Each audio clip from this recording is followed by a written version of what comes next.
After returning home from a night out trick-or-treating, 8-year-old Timothy O'Brien was killed. No one knew who had done it or why, but they did know how, through one seemingly innocent piece of candy.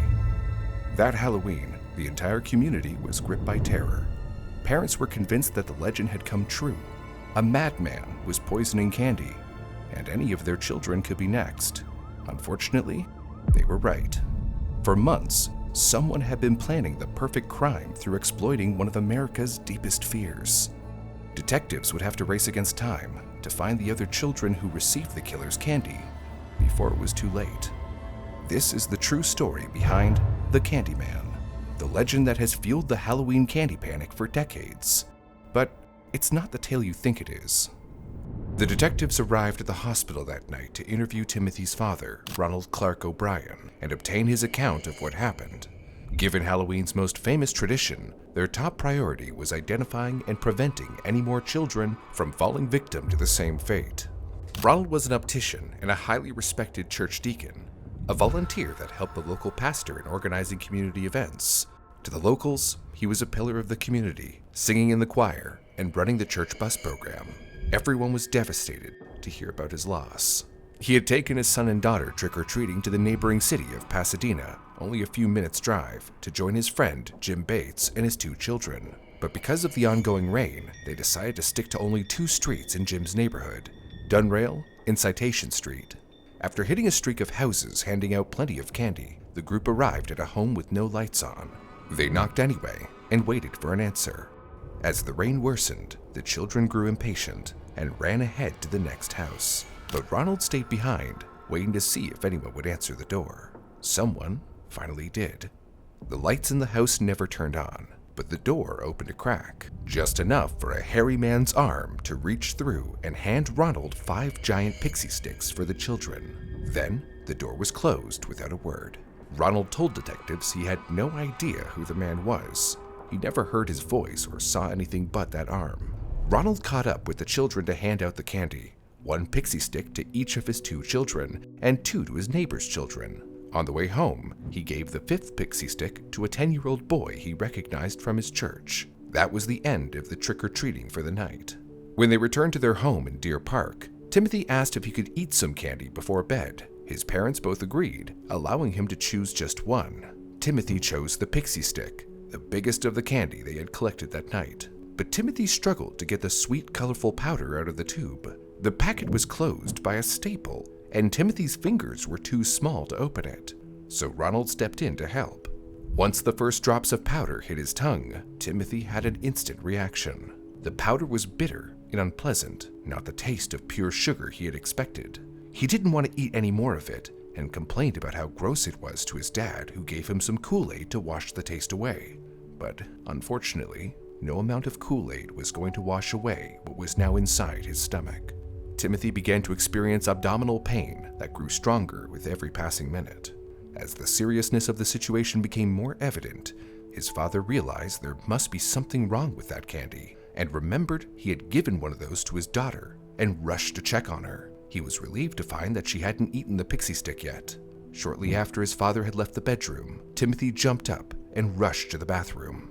As Ronald recounted the timeline of that evening's tragic events, he sobbed. 30 seconds after I left Tim's room, I heard him cry to me, "Daddy, Daddy, my stomach hurts." He was in the bathroom, convulsing, vomiting, and gasping, and then suddenly, he went limp. Timothy's parents called 911 and rushed their 8-year-old son to the hospital. Sadly, Timothy tragically died en route, less than an hour after he first tasted the pixie stick.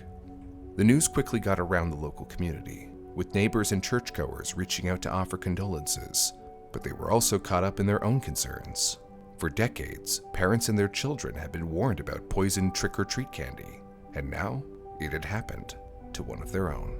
Stories of the poisoned candy had existed in American society for a long time. Before the Industrial Revolution, families would produce their own candy using recipes handed down through the generations, but by the 1890s, food production was moving out of the home and into factories far away. Strangers were adding unknown ingredients, using strange new chemicals, giving birth to an entirely new paranoia. amplified by doctors publicly claiming that they were treating children poisoned by candy every single day. A famous incident occurred in 1959. Dr. William Shine, a professional dentist, distributed 450 candy-coated laxative pills to children on Halloween, giving some 30 tablets instead of the typical adult dose of 2. At least 30 children fell ill with violent stomach problems. Luckily, none of them died or needed emergency treatment. Still, Dr. Shine was arrested quickly, having his dental license revoked, well, temporarily. Just 2 years later, he was back to treating patients. Although the repercussions he faced were short-term, his actions birthed the modern candy tampering legend that would grow for many years to come. In 1964, Helen Feel, a 47-year-old New York housewife, had special packages for teenagers she considered to be too old for trick-or-treating. When the children took their packages home, they eagerly unwrapped them to discover that they contained arsenic-laced ant baits, steel wool scrubbing pads, and dog biscuits. Nobody died, but it still added fuel to the nationwide anxiety. Throughout the rest of the 60s, more stories began to circulate, coming out of Canada, New Jersey, and Virginia, all of them sharing a new danger: razor blades. In 1967 alone, there were at least 9 cases reported across North America, each one displaying the same pattern: candy with razor blades neatly inserted inside candies, especially apples. Every Halloween, families across America would recount these stories to their children, warning them about the dangers of trick-or-treating. But for Jim Bates, Ronald's friend who had gone trick-or-treating with Timothy and his family, the warning was suddenly very, very real. Jim had gone to work after the All Hallows Eve walk around the neighborhood, but had his night shift cut short by a call from his wife. Timothy was dead, and their daughter was also feeling increasingly unwell. Jim raced home at 115 miles an hour, believing that their candy had been spiked. But when he got home, he discovered both his children hadn't eaten the pixie sticks. His wife had just cleaned the house, and if any of the powder fell on the carpet, she didn't want to take out the vacuum a second time, so she placed them on the counter, and they were still there when he arrived home. Had his daughter eaten other poisoned candy and gotten ill? Luckily, no. Turns out, she only had an unrelated headache and was fine. Meanwhile, panic spread across Deer Park in Pasadena. Thousands of parents brought their children's entire trick-or-treat hauls to police stations, fearing it might be laced with poison. Their children were devastated, but the stories of razor blades and arsenic were too familiar to ignore. Meanwhile, the Pasadena Police Department had no leads or suspects. The only logical conclusion, although speculative, was that one of the locals in the community had intentionally given out poisoned candy to kill as many children as possible. But who and why remained a complete mystery. The police forwarded the information to a Harris County prosecutor looking to start an official investigation into the death of 8-year-old Timothy. Next, the prosecutor called the chief medical examiner, explaining the situation as he understood it. A young boy had tragically lost his life after eating some candy. The examiner had only one question: what did his breath smell like? At first, this may have seemed like a strange question, but the morgue had already identified an unusual, distinct, and hard-to-ignore scent emanating from Timothy's remains: almond. That tiny piece of information was all the chief medical examiner needed. Timothy had been poisoned with cyanide. Timothy's autopsy later confirmed that he had indeed been poisoned with cyanide, but it also revealed how extensive the poisoning had been. Timothy had consumed enough cyanide to kill 2 fully grown adults. Whoever had spiked the candy had only one intended outcome in mind: death. This was terrible news for the authorities, because if Timothy's pixie stick had been spiked, then, logically, the other 4 sticks were also full of poison.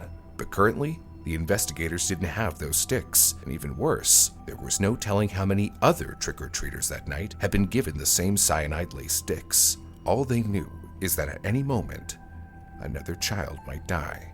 With the lives of an entire neighborhood of children at stake, the officers rushed from door to door throughout the neighborhood, asking every local resident if they had received or handed out pixie sticks to trick-or-treaters. The answer to both questions was a clear no from every single person on those 2 streets. Of course, there was no way of knowing whether anybody was telling the truth. However, they did at least recover 4 of the known sticks from the homes of Timothy and his neighbor. The 5th was still unaccounted for. Ronald recalled handing it to the boy from their church. When investigators entered the boy's home, they were overcome with a strange mix of horror and relief, the boy asleep in his bed, clutching the unopened pixie stick tube. Like Timothy, he had tried to open the candy, but his small fingers couldn't remove the staples keeping it tightly closed. This failure saved his life. All 5 of the pixie sticks tubes looked identical. The top, originally heat-sealed by the manufacturer, had been carefully cut open, and the first 2 inches of sugar poured out and replaced with granules of potassium cyanide, before being resealed with staples. Every tube contained unimaginable quantities of cyanide. Timothy's dose, which was enough to kill 2 adult humans, was the weakest of all 5. The other 4 contained enough to kill 3 to 4 adults each. With the cause of death confirmed, authorities now had to zero in on which house gave out the candy. Every person in the neighborhood insisted they had not given out or received any pixie sticks. Only one person had met the man who handed out the candy, Timothy's father, Ronald. The officers requested his help, bringing him with them to canvass the neighborhood and identify the culprit's home. They would retrace the group's steps exactly as it happened, going from house to house, giving them a full reenactment of that night. In the days following the death of his son, the community had rallied around Ronald and the rest of the family as they planned and held the funeral for their beloved child. Detectives knew that the stress of the situation would make it hard for Ronald to focus, and retracing the steps like this could trigger an emotional response. But when they got out on the streets with him, they were surprised by how confused he was. Ronald couldn't remember which house he got the sticks from, even though they had only visited 2 streets in the neighborhood within a short space of time. His memory was failing him when it mattered most. After walking the entire neighborhood, the investigators had nothing to go on. They decided the best solution was to cut the search short, give Ronald some time, and start again a few days later. But on their second trip, his memory was no better and produced the same result: nothing. On the third walk, the police, now frustrated, started being firm with him, stressing the importance of sharing anything he could remember. Children's lives were at stake. If he couldn't remember anything at all, the killer might walk, free to strike again in some other sinister way.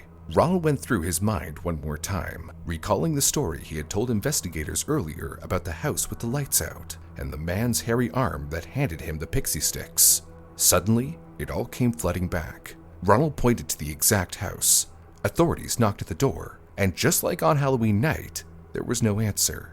But this time, no matter how long they waited, or how many times they knocked, the door never opened. Within an hour, they had a complete record of the homeowner, Courtney Melvin, identifying him as an air traffic controller at the William P. Hobby Airport. He was married with a daughter. This was their one and only suspect. A group of police officers raced to the airport, tracking the man down during his work shift. In front of his coworkers and friends, the authorities announced that he was under arrest on suspicion of murdering a child and attempting to murder multiple others.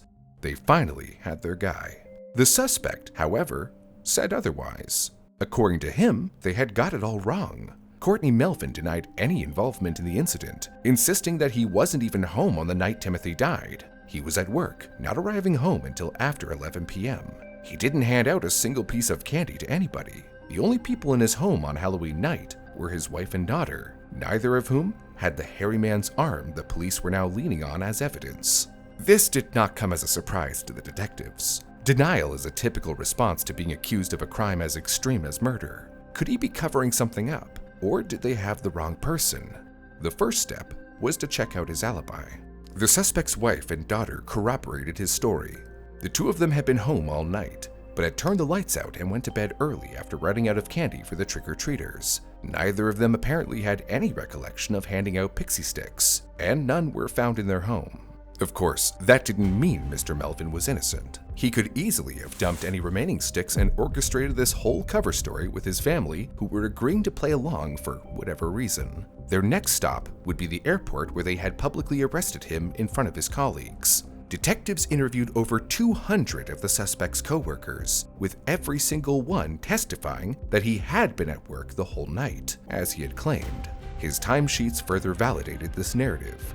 With that, all suspicions of this man vanished. He physically could not have handed out poisoned candy in the neighborhood. The detectives had to accept that their one and only suspect was a totally innocent man, for now, and one they had publicly humiliated. It seemed to them that they were right back to square one, asking the same questions. Who in the neighborhood could be poisoning these children? And why? It had been days since Timothy's death. His family had buried him. The community had grieved, but investigators were no closer to understanding who could have done this. They had nothing else to go on but Ronald's recollection of the incident. They had already gone door to door, asking neighbors if they had received or given out any pixie sticks. Not a single house said yes. If they were telling the truth, how did 5 of them get into the hands of Ronald? Unless, what if Ronald had the pixie sticks on him the entire time and lied about everything? Investigators had been suspicious about parts of his story, but they didn't consider him as a suspect. He had a lot of goodwill in the neighborhood. His generosity and kindness were well known. It was simply unthinkable that this man could do something as evil as this, especially to his own children. But his unusual memory gaps and inconsistencies were concerning, and the lack of any other witnesses or evidence made investigators feel as if there was no other better target for their focus. A background check revealed that Timothy's father was not, in fact, the stable family man he presented himself as. He had spent the last decade struggling to hold a job for longer than a year, jumping between 21 different workplaces. And unfortunately, his latest gig at Texas State Optical was heading in the same direction. Apparently, he was about to be fired from the role due to suspected theft. That detail led to the next question. What would compel a devoted churchgoer to steal from his workplace? His financial records exposed him as a chronic overspender, living well outside of his means, and now he was having to face the consequences. His car was about to be repossessed. He had defaulted on several bank loans, and the family home was under foreclosure. His lifestyle had ballooned his debts to over $100,000. In 2025 money, that's over $640,000. So there was a clear and credible motive for his workplace theft, but this wasn't an adequate motive to drive a father who was, albeit bad with money but otherwise completely normal, to kill his own flesh and blood. At least, that's how it seemed at first. Investigators followed the money to January 1974. 10 months before Timothy's tragic death. His father had taken out $10,000 life insurance policies on both of his children. If the 2 of them died under unfortunate, tragic circumstances, he would legally be able to claim $20,000. But that wouldn't be enough to cover his over $100,000 debt. So, for perhaps this reason, 1 month before Timothy's death, Ronald took out an additional $20,000 policies on both children, despite documented objections from his insurance agency and Ronald's insistence that they not tell his wife, Deneen. But of course, in the tragic event of both of his children's simultaneous deaths, $60,000 would still leave him with over $40,000 in debt. So in the days leading up to Halloween, Ronald had secured yet another $20,000 policy for each child. By Halloween, he had covered around $60,000 per child. $120,000 total, nearly $800,000 in today's dollars. Now, there was a clear, obvious motive for the detectives. If both of his children died, Ronald could pay off his debt and still come home with $20,000, over $130,000 today, in profit. Of course, all of this was speculative. It was simply a plausible motive. They needed evidence of intent. On the morning after Timothy's death, while his body still lay in the morgue, his father had called the insurance company to inquire about collecting the policies. That didn't confirm guilt, but it did show that the supposedly grieving father's first concern was money. But he could have simply needed the money as soon as possible to be able to make funeral arrangements. However, this was enough to secure a search warrant. On November 5th, 1974, 5 days after Timothy's death, officers arrived at the family home. They searched the entire place from top to bottom. The first item of interest detectives discovered was Ronald's pocket knife, which had traces of plastic and powdered candy still stuck to the blade. Was this perhaps evidence that he had cut open the pixie sticks to add the poison? Or was it just used to open the pixie stick for his son when he couldn't do it himself? Regardless, police felt this was enough for Ronald to be arrested and taken in for questioning right away. The community was stunned. This was now the second local man portrayed as an unthinkably evil monster. And not only was he one of the most beloved members of the community, the boy he may have killed was his own son. It was simply unbelievable. The case had become national headline news, with people all across America tuning in to learn more about the despicable man who had supposedly murdered his own son as part of an insurance fraud scheme. The media dubbed Ronald the Candyman, and crafted the narrative of a man who conned an entire community. He was never the generous, selfless man he painted himself as, but a money-hungry psychopath seeking a quick solution to his problems. This wasn't just another chapter in the old Halloween candy tampering legend. This was potentially one of the most heinous crimes imaginable: filicide. Ronald was indicted on 1 count of capital murder and 4 counts of attempted murder for the other children who had received poison pixie sticks but hadn't consumed them. He entered a plea of not guilty to all charges. But what was the truth? That would be up to the jury to decide. Ronald's trial began on May 5, 1975, in Houston. One witness to take the stand was a Pasadena police officer who worked the case. He described Ronald as a wolf in sheep's clothing. He was hiding behind religion and giving the impression that he was a pillar of the community. It was all a sham, all a lie. His in-laws recalled the emotional day of the burial, how everyone in attendance was devastated by the loss of young Timothy. Everyone except his own father. Ronald spent the entire day talking about using the insurance money to take an extended vacation and buy other luxury items. That was something that his co-workers had also noticed, continued bragging about how his poor financial situation was about to improve. Ronald's friend, Jim Bates, who went trick-or-treating that night with Timothy and his family, also found the burial deeply disturbing. He was not upset. He was not despondent at all. When the girl started playing on the organ, he walked right beside that open casket with his kid in it. He didn't pause. He didn't look. He didn't stop. He walked right by. Right then, my brain clicked. I could feel it. I felt incredibly suspicious. A chemist told the court that 2 months before the murder, he was contacted by Ronald, asking about cyanide and how much would be required to kill a human being. The chemist found the questions odd, but answered them, not realizing he was providing information for a potential murder plot.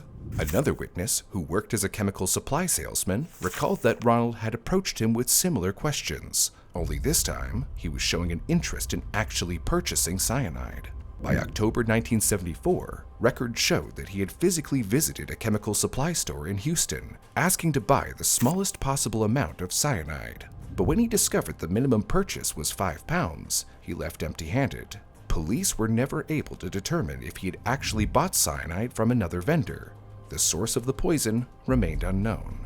The prosecution methodically destroyed his story piece by piece. But then came the moment that sealed his fate. His wife, Deneen, testified for the prosecution. She admitted that she knew about the initial $10,000 policies her husband had taken out on her children. In fact, she had objected to them, but he had overruled her, insisting that it was the thing to do.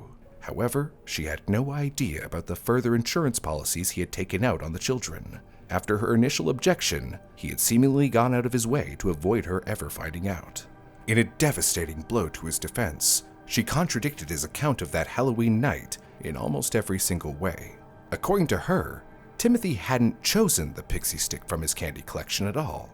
Instead, his father had pushed him to try the pixie stick, essentially forcing the boy to consume the poison that would kill him. By this point, nobody had a single doubt regarding his guilt. Ronald had killed his own son. His defense, as per his original plan, relied on America's persistent fear of deadly tampered treats. This pre-existing archetype, along with the goodwill he had established with the community, would allow the blame for his children's murder to quickly fall on some random, hypothetical madman, allowing Ronald to collect the insurance money while keeping him free of accusation. His plan also hinged on the killing of multiple children to maintain the illusion. In his mind, if nobody but his children died, it would look too targeted, too specific. But a group of unrelated children dying from the same candy would provide enough evidence of the so-called candy poisoner that nobody would suspect him. And, terrifyingly, he might have gotten away with it too, if it wasn't for his carelessness and greed. The legends that Ronald had hoped would provide cover instead highlighted the calculated nature of his crime. Despite those 2 stories about the dentist giving out candy-coated laxatives and the housewife who handed out ant baits, no documented cases of Halloween poisonings proved true. Sociologists like Joel Best have done extensive research into the urban legends and had never found any actual major incidents. In fact, almost all of the claims that have existed since the Industrial Revolution have been proven to be hoaxes and pranks, feeding on paranoia and social tensions, while only a select few led to injuries and may have been done by family members and in many cases the children themselves to garner attention. The only verified case of a madman killing children with Halloween candy was sitting in the defendant's chair, claiming innocence. The jury's deliberation was swift and decisive. On June 3, 1975, after only 46 minutes of discussion, they returned a guilty verdict on all counts, 1 count of capital murder and 4 counts of attempted murder. The sentencing phase took 71 minutes longer. The same jury that had quickly convicted Ronald sentenced him to death by electrocution. In Texas in 1975, that meant a date with Old Sparky, the electric chair at the Huntsville unit. As the verdict was read, Ronald showed no emotion. Shortly after his conviction, his wife filed for divorce, officially severing all ties with the man who had murdered their son. Ronald was immediately transferred to the Ellis 1 unit near Huntsville, Texas, where he joined many other condemned men on death row. According to the then chaplain for the Texas Department of Criminal Justice, Ronald was shunned and despised by his fellow death row inmates for killing his child and was absolutely friendless. The inmates reportedly petitioned prison officials to hold an organized demonstration on his execution date for no other reason than for them to express their hatred of him. Ronald's execution was scheduled and postponed multiple times as his lawyers filed appeal after appeal. His first execution date was set for August 8, 1980, but was put on hold. A second date of May 25, 1982, was also postponed due to constitutional violation concerns. In a cruel irony, one judge scheduled a third execution date for Halloween, 1982, exactly 8 years after Timothy's murder, and even offered to drive Ronald to the death chamber personally to ensure that justice was served. However, the Supreme Court also delayed this execution to give Ronald a chance to pursue an appeal seeking a new trial, though that also failed. Finally, a fourth date was set, March 31, 1984. Ronald's lawyers made one last desperate attempt. Since lethal injection had recently been adopted in Texas, they argued that since he was sentenced to death by electric chair, the change constituted cruel and unusual punishment. However, lethal injection was seen as more humane and less prone to failures like with the electric chair. On March 28th, a federal judge denied the final stay of execution. On March 31st, 1984, shortly after midnight, he was brought in to be executed by lethal injection at the Huntsville unit. He would be one of the first inmates executed in Texas using this method. Ronald's final statement consisted of nothing but self-pity and denial. With his dying breath, he maintained his innocence. He never confessed to murdering Timothy or attempting to kill the other children. He was pronounced dead at 12:48 a.m. Outside the prison, a crowd of nearly 300 demonstrators had gathered. Supporters of the death penalty cheered when witnesses emerged from the execution chamber. Some yelled "trick or treat," while others showered anti-death penalty protesters with candy in a macabre reference to Ronald's crime. The symbolism was unmistakable. The Candyman had finally paid for his Halloween horror. In the weeks before his death, Timothy's mother visited her ex-husband in prison, listening to him crying and insisting he was innocent. But she never believed him, successfully obtaining her divorce and later remarrying. Her new husband adopted Timothy's sister, giving her a fresh start and a new identity far from the horrors of what her biological father did. The insurance money, what Timothy's mother called blood money, was never claimed. But the ripples of Ronald's actions unfortunately can be felt far beyond his own family's trauma and loss. His crime fundamentally changed Halloween in America forever, kickstarting modern Halloween candy inspection rituals. He made the legends and myths into a bleak reality. After Timothy's death, parents began methodically checking their children's Halloween hauls, looking for unmarked candy, signs of tampering, or anything else suspicious. Hospitals offered free X-ray services for Halloween hauls. Police stations set up collection points for suspicious treats. Communities began organizing safe Halloween events in controlled environments like church halls and community centers. The spontaneous and carefree joy of trick-or-treating is now becoming more and more structured, contained, and overly cautious. The stories have continued in the decades after Ronald. Some unfortunate deaths were misattributed to Halloween candy, and there were no real recorded cases of candy tampering, except for one.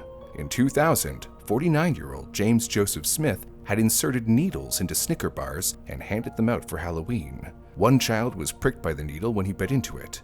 After he was arrested, James was deemed too mentally ill to go to trial. Thankfully, his actions didn't lead to death or permanent injury. With this being the only Halloween candy tampering incident since Timothy's death over 50 years ago, it seems as though the paranoia over tainted trick-or-treat bags is unwarranted. Yet today, the Candyman's shadow still looms over parents like the boogeyman of Halloween. Candy inspections continue, and some families limit their children to only knocking on houses of people they know personally, all to prevent their loved ones meeting the next Candyman. But we'd like to hear from you. As a trick-or-treater, parent, or one of the kind neighbors handing out candy, what is your experience? Is Halloween alive and well, or is it an undead version of what it used to be? The almighty YouTube algorithm is very unforgiving, and the only way we can afford to keep making videos is because our awesome viewers tell the algorithm that our video is worth watching. You can do this by hitting the like button, subscribing to our channel, and sharing this video with a friend or loved one who you think might find this topic interesting. Also, check out one of our other videos, like this one, where we investigate the terrifying found footage of a man lost deep underground in the Paris catacombs.